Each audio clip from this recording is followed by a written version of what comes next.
G'day, welcome back for another video. This time I'm checking out the Border Districts Football Clubs, probably the most interesting club in the Carry Naracoorte Tatiara. I will also be checking out some of the Francis Border cricket grounds.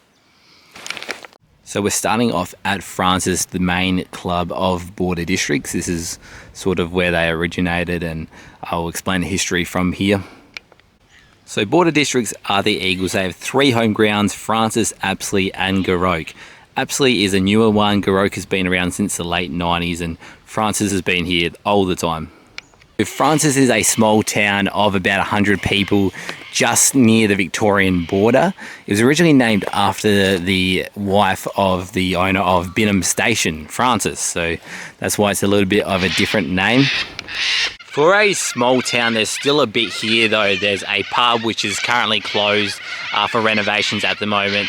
There's a general store and there's even a school. So the nearest bigger town would be Naracoorte, which is half an hour away. So Border Districts were a standalone team until 1950 when they merged with Minimay just over the border, hence the name Border Districts. So then games were shared between Francis and Minimay, but Minimay is no longer used now. One of the rare grandstands in the Carry Naracoorte Tatiara League. Border Districts won the league in 2023, so that was a good effort. Here's the signs of the Junior Colts lads that made the grand final this year, and they ended up losing in extra time to Naracoorte, which was pretty sad, but they put these signs up. I don't know if you know, like country footy games before grand finals, they put these signs up like around the ground or on the road to the game. So like people can see their names and like sort of like promote the club, I guess, along the roads. This logo is interesting. It says the club started in '99, which is not really the case, but that's when like Border Districts and Goroke came together. So anyway, that's interesting. You can see a cricket pitch is buried underneath here, but probably hasn't been used for like 15 years, I'm gonna guess. A lot of the smaller clubs in this region have finished up. In fact, Naracoorte, I think, have two cricket teams, and they play down Millicent Way now. So cricket wouldn't be the strongest sport in this region anymore. I think footy is just like too big, and like the demands are too much. Previous to 2023, the last premiership was in '91, and that was in the Carry Naracoorte days before the Tatiara League was involved. Down here, you got the sponsors boards on this side of the ground, and the scoreboard is named after Peter Carraher. Now, I think this is one of the first electronic scoreboards. It doesn't have the, you can tell because like the new ones now are completely screens, where this one has just got like the light up numbers, but yeah, I reckon it was one of the first ones here. It's even got overs and wickets on there, so they must have been playing cricket here still when that was last used. Some notable Border Districts players are Bernie Vince. He didn't grow up here, but he had family from around this area and spent a year, like a gap year. I don't know if he called it a gap year, but I think when he was 18 he played here, because he's originally from York Peninsula, so he came over this way, and then he eventually tried out for Woodville West Torrens and made the AFL, so that was a bit of a different way to make the AFL. And then also Donald Dickey, so he's not from here either, but he was part of that '91 premiership team, and then he got picked up by Port Adelaide later on as a sort of mature age recruit. In the timekeeper's box here, you can actually see the old bell, which they would have used as a siren way back in the old days. So Border Districts are the Eagles, and we're maroon with a gold stripe. I'm not sure how that originated, but anyway, the ground here is okay. It's pretty old school, I'd still say, but it's got a bit of character, so that's a nice thing. But yeah, it looks like these were the old netball club rooms. I can't actually remember, but the club rooms here are quite new. So the netball club actually go fairly well. They've always been pretty respectable, I think. Not that the football are bad or anything, it's just you need less people for netball, so you don't need as much depth. And Border Districts represent the smallest towns, so it's always going to be hard to get a lot of depth. Out the back here, surprisingly, is a currently used bowls club. So obviously bowls being a much older demographic, the blokes and women on the farms around here can still keep a bowls club going. So that's the way of the future, isn't it? There's not as many young people around, but the Francis Bowls Club is still going. It says no smoking. I don't know if there's much vaping going on here, honestly, but this is weird. So they play down like Mount Gambier and stuff. Port MacDonald is like the southernmost town in South Australia. That's 2 hours away from here. So it's pretty mad that they go down there and play, but it's a lot of travelling for bowls, surprisingly, but that's what you got to do. This is something I've never noticed before. The Francis Town Square, established 2021. The Catholic Church was here. Site was acquired by the Francis Folk Festival Committee, who ran the folk festival for 20 years. I remember going to that as a kid once. So I think it was here. I don't know. I thought it was like near the pub out there. But anyway, doesn't matter. They've got a little bit of a setup here for tourists, I guess, people passing by. There's heaps of people going around in caravans nowadays. Looks like they've got the red tail, black cockatoo feathers here. Here you can see the church stone. It was blessed in 1953.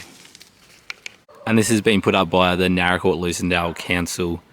You can see how Francis is based near on the road to Kaibi, and then you go to Naracoorte. So if you're from Francis and you want to go to high school, you go to high school in Naracoorte. And that's where people do all their business, really. Here's a sign on the red tail black cockatoo. I believe it was the emblem of the 2006 Commonwealth Games. And it's in this area. I haven't really seen on any on our place. Like I see the other ones, the other cockatoos, but not the red ones. They are super rare. Surprisingly, there is a primary school here, which is pretty cool, I reckon. You don't have to travel the half an hour into Naracoorte to go to primary school. You do for high school, though. They've got some little goals here. It's not a very big ground, that's for sure, but I'm sure some of the young blokes having a kick wouldn't make the distance from either end, but it would be fairly easy nowadays. It was 125 years of the school in 2023, which is pretty mad. That's there as well. So if you want to play football, there was a schoolboys competition I played, and they would play for a team called Roosters, along with people from Apsley, I think. Although one year, like the Francis players, I remember they played with us, and then they created the Roosters team. I don't know if that's still going, but that's how it was back in the late 2000s. We would play at our school, but you wouldn't obviously play games at this school. This is like year 4 to 7. We played games at the actual Francis Oval. Francis would be the ground which is closest to the border, so it actually is at the end of this road. I've never seen a border like a T-junction before, and it goes from the Naracoorte Lucindale Council to the West Wimmera Shire, where a couple of the border districts clubs are based. Alright, here's Binham, halfway between Francis and Kaibi. They played in the Francis and Border Cricket Association in a paddock. There was a paddock near one of the farms just over where the silos are over there. There's a little, I've never been here, it's a little post office here.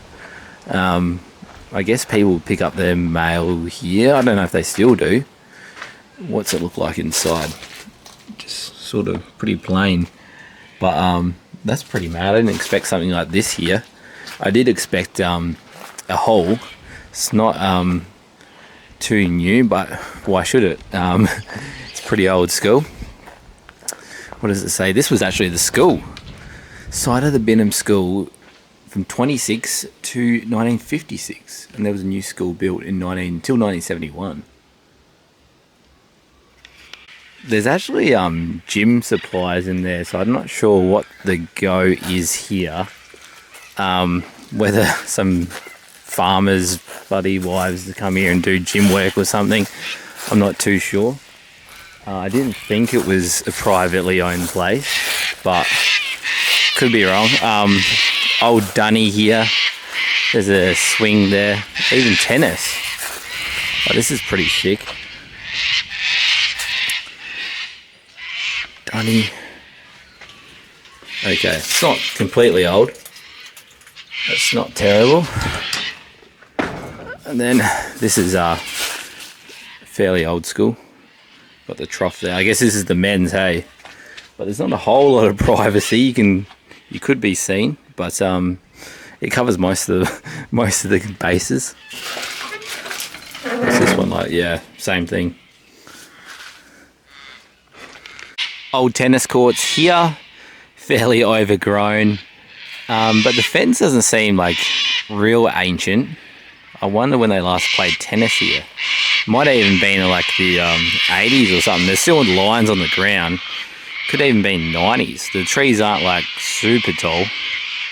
I can't actually get over the fact they had a second school open up here until the early 70s.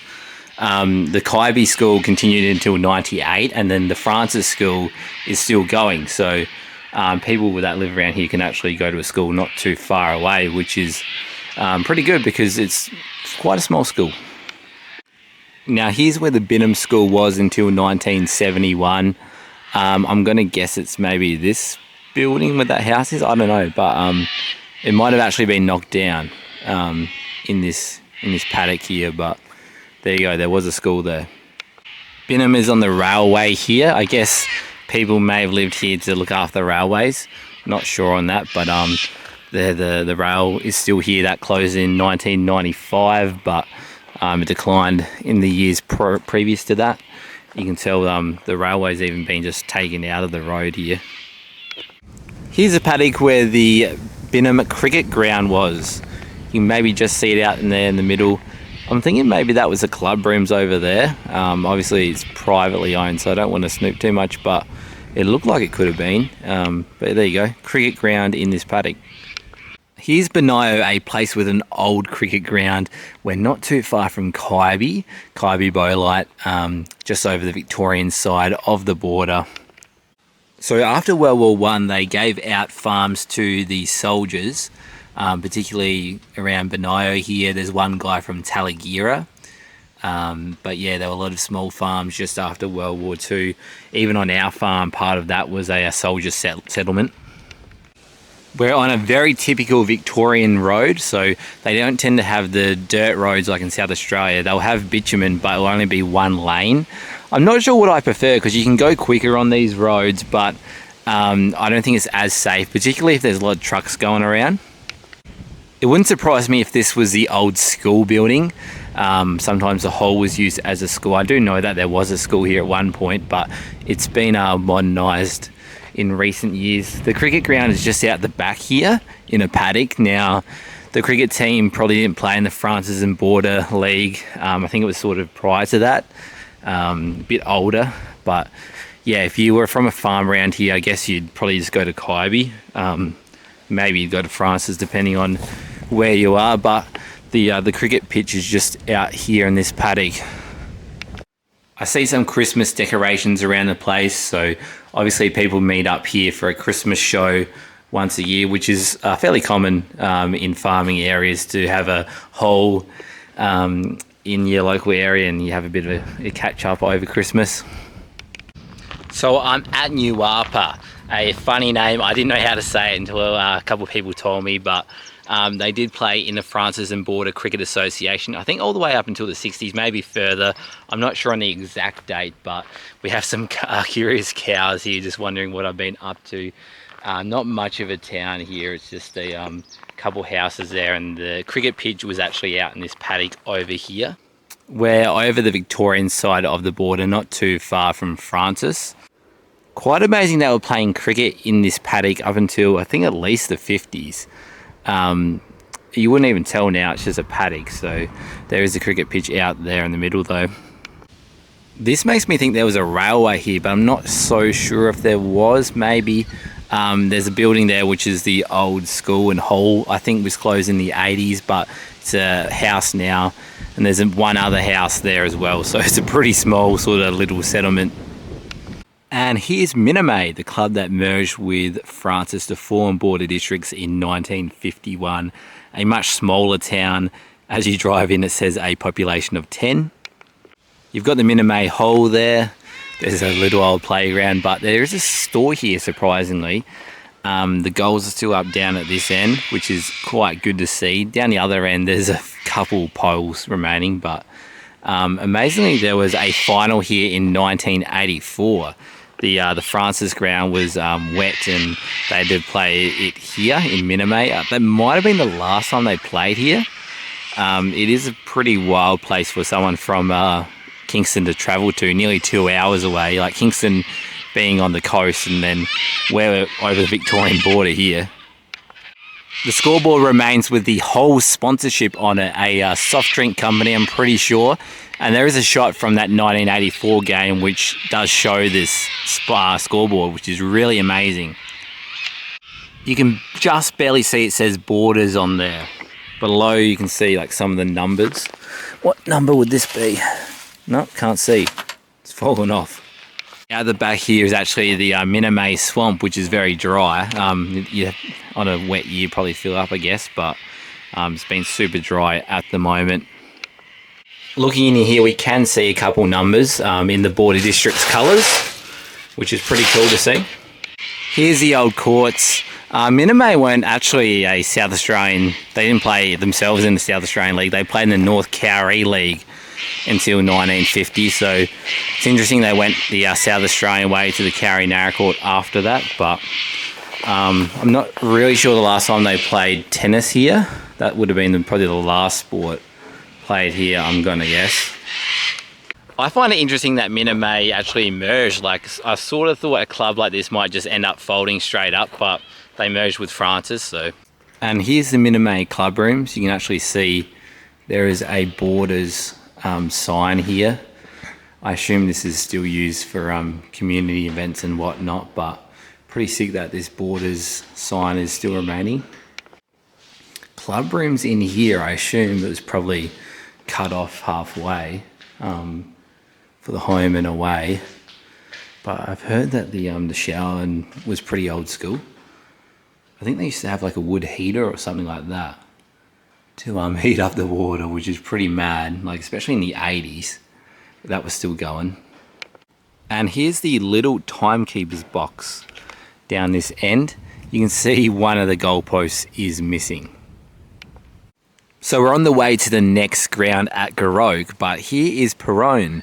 They actually had a football club here, not at this location, but they had a footy club at Perone. That is down the road. We'll go and have a look at it, but there is a memorial hall here. They also have a soldier settlement plaque there for Mortat Estate, so not Perone. I think that's like this area, but random palm tree, but the footy ground is down the road, so we'll go and check that out. And here is the footy ground. It's about a K down the road. There is a little plaque here, beside the Perone football ground. 1953 to 67. I don't know where they played prior to that, probably some other paddock. And this was unveiled in December 2007. It's just a gate and literally a paddock. I don't think there's a cricket pitch in there either. Surprisingly, the Perone honour board is actually at the Goroke Footy Club, so that was good to see. Goroke being down this way. But yeah, there's not too much to see here, sadly, which is strange for a club that finished in 1967. Similar one was Canham, if you remember, if you see the Warwick and Bill video. That was very similar to this. And here's Goroke, one of the 3 home grounds. It's actually bigger than Francis. 300 people live here. And it's looking quite good nowadays. They have a new club rooms here right next to the netball, so it's a lot more convenient. The cricket nets here don't look very used at all. Wonder when they were last in operation, but I'd say this is a better ground maybe than Francis, but I don't know. That's up for debate, but yeah, the courts here are pretty fresh. Definitely the Francis ground is in better shape at the moment, but we're not exactly in footy season yet. Just started March at the moment, but yeah, the new club rooms are really nice. There's not too much inside in terms of like memorabilia and stuff, but there is like the Perone honour board and the Border District's honour boards. Cricket here again does look like they play, and the old club rooms were over here, in fact, near the scoreboard. Here's a cricket pitch. They haven't quite got the pop-up sprinklers set up here. It's the big irrigator, but yeah, pretty cool. So the old club rooms were here. They were very old school. I can just remember playing a game here yeah, so it's a lot nicer now in terms of the club rooms and the change rooms and whatever else. Still got the old school scoreboard, and if you look closely where it says Border Districts, you can just make out Goroke, which is really amazing because the last season Goroke played was in 1998. So Goroke were the Magpies and traditionally played in Victorian football leagues, being a bit further over the border here. But for one season just before World War II, in 1940, they actually joined the Tatiara Football League up towards Border Town and that area. That's the Tatiara. Now that's part of the Carrie-Naracoorte Tatiara, but anyway. They joined for 1 year, and then, in fact, they won the league, so that's very rare. Then World War II happened, and they went back to Victoria, playing in the Central Wimmera League.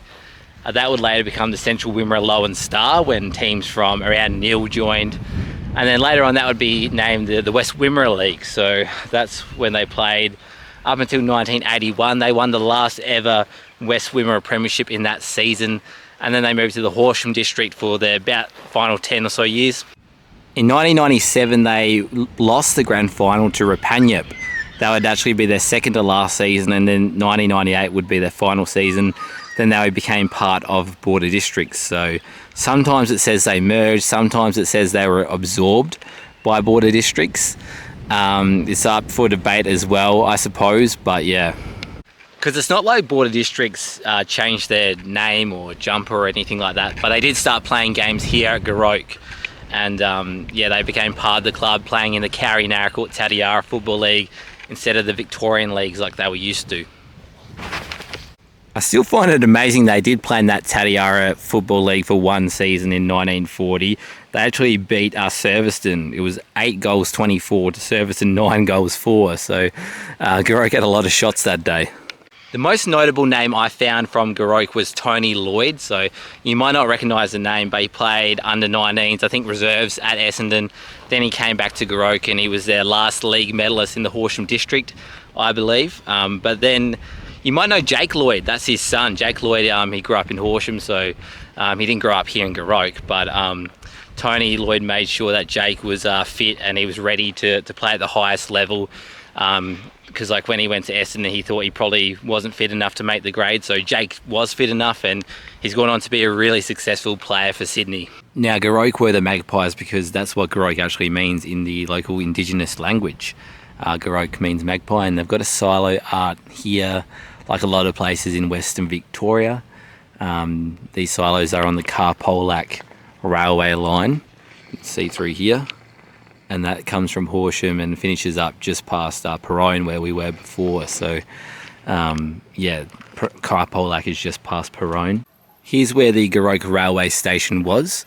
The line was closed in 1986. I think that's when a lot of Victorian lines finished up. But sadly that building is no longer here anymore. Where those trees are, I guess it was. But yeah, been knocked down sadly. I would have loved to see an old building there. Maybe it was there. I don't know.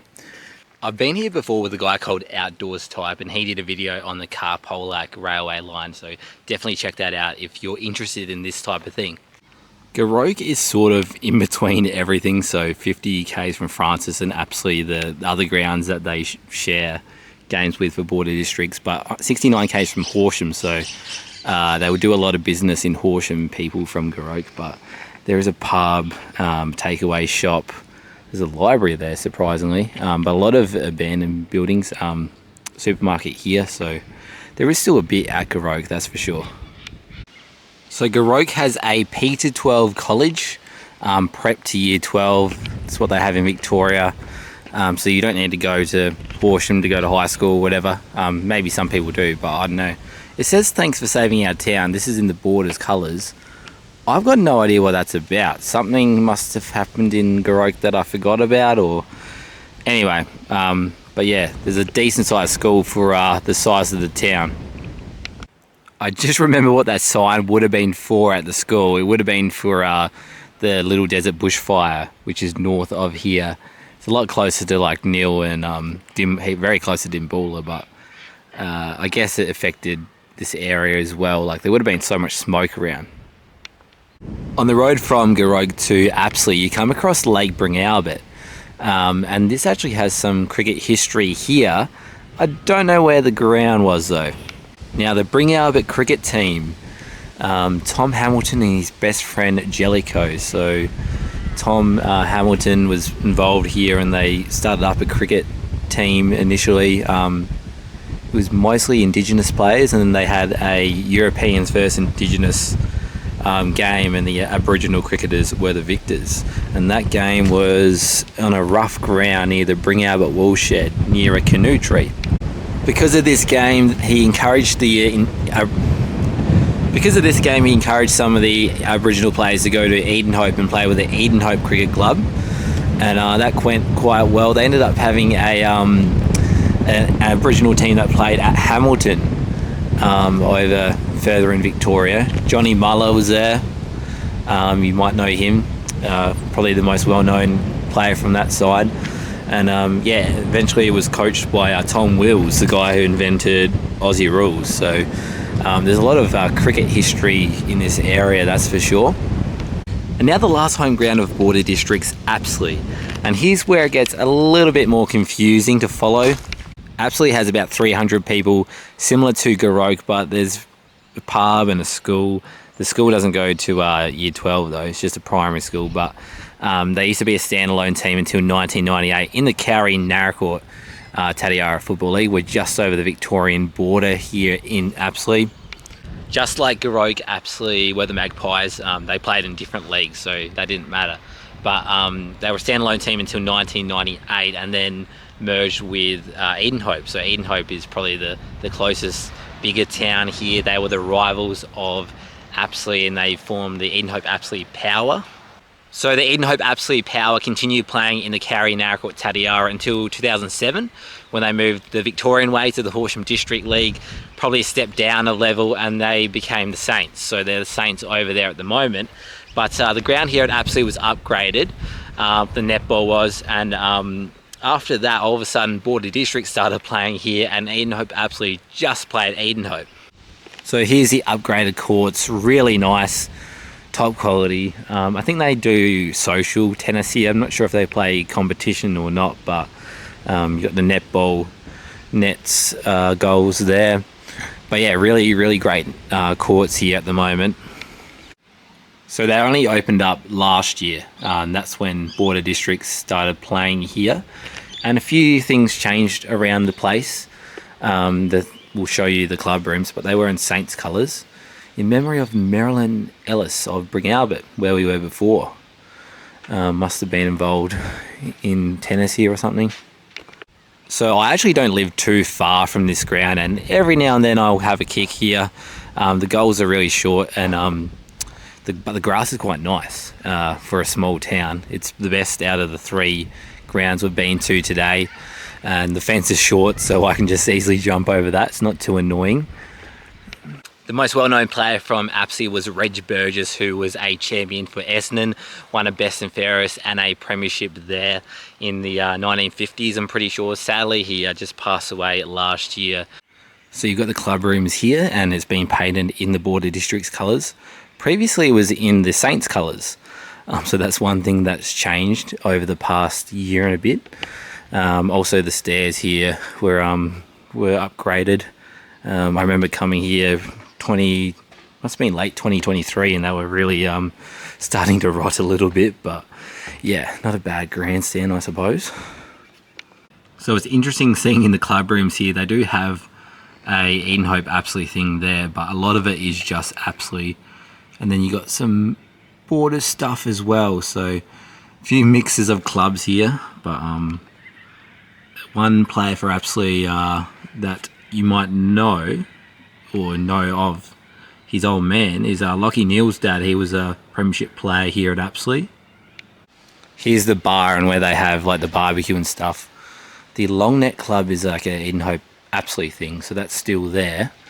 But in here they have like a lot of the history of Apsley. You can see they were the Magpies there. I've covered this in their short form video, but yeah. Some old cricket nets here. Once again, I don't know when they last played cricket here, but they don't play cricket at Apsley anymore. I don't think they even play at Edenhope either. You can see where the cricket pitch was. There's only one sponsor board at the moment, Tyre Power. There used to be a couple of Edenhope ones here, but they have been removed in recent times. So why do Borders play here, not Edenhope Apsley? I don't really know. You can ask both sides and you probably get different answers. I don't really know the actual answer, so if you know, then let us know. The old scoreboard gets used for Borders games. I believe Edenhope Apsley had a electronic scoreboard on a trailer. They got some great teams here. So in the back of Lucendale, it's got the old Edenhope Apsley, and then this one here has Power, which is even older. This Narracourt sign here is from like the old days, and now it's relevant again because they're back in the Carry Narracourt League. And there's no other ones here. Where have they gone? There used to be like Southern Mallee Giants and like some pretty mad ones, but don't know where they are. Bit flat they didn't have the Southern Mallee Giants sign in there anymore. It's kind of mad that they used to play, like that's Hopetoun and Beulah, Southern Mallee Giants. They used to be them anyway. And that's 2.5 hours away in Victoria. And then I saw a game here, was Keith was playing here, which is 1.5 hours away from here towards Adelaide. So nearly other direction pretty much. So I always find these sort of places interesting, like crossover points that will be in one league and will be another, and completely different sort of demographics. Hope you enjoyed this video of all the Border Districts grounds. Let me know what you want to see next on the YouTube channel.